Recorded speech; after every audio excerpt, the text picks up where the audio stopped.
Sir అలానే కొందరికి చిన్న వయసులోనే నడుము నొప్పి వస్తూ ఉంటుంది. దానికి రీజన్స్ ఏమై ఉండొచ్చు? అంటే వాళ్ళు ఎలాంటి ప్రికాషన్స్ తీసుకోవాలి ముందుగానే?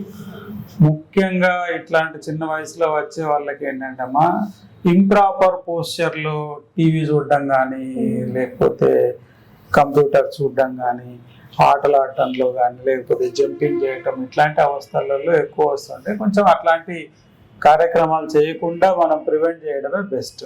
సో దానికి ముఖ్యంగా వాళ్ళకి ఏమన్నా కాల్షియం డెఫిషియన్సీ ఉందా, లేదా బలమైన ఆహారం వేయడం, కాల్షియం సప్లిమెంట్స్ చేయడం, అట్లాంటివి చేసుకుంటే సరిపోతుంది.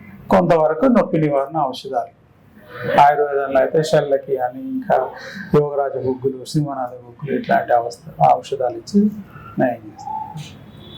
చాలా మంది బ్యాక్ పెయిన్ ఇన్స్టెంట్ గా తగ్గిపోవాలి అని పెయిన్ కిల్లర్స్ యూజ్ చేస్తారు కదా సార్, దాని మీద మీ ఒపీనియన్ ఏంటి?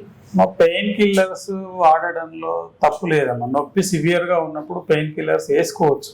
కానీ కొందరిలో ఈ పెయిన్ కిల్లర్స్ మూలంగా గ్యాస్ట్రైటిస్ అంటే అసిడిటీ డెవలప్ అయ్యి, కొందరిలో అంటే ఇప్పుడు డైక్లోఫెనాక్ కానీ, అసిక్లోఫెనాక్ కానీ, ఐబుప్రోఫెన్ కానీ ఈ ఔషధాలు పడని వాళ్ళు ఉంటే అక్యూట్ రీనల్ ఫెయిల్యూర్లోకి వెళ్ళిపోతారు.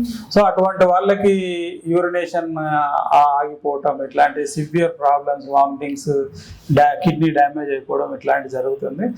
సాధ్యమైనంత వరకు నొప్పి నివారణకి ఔషధాలు ఎంత తగ్గించుకుంటే అంత మంచిది.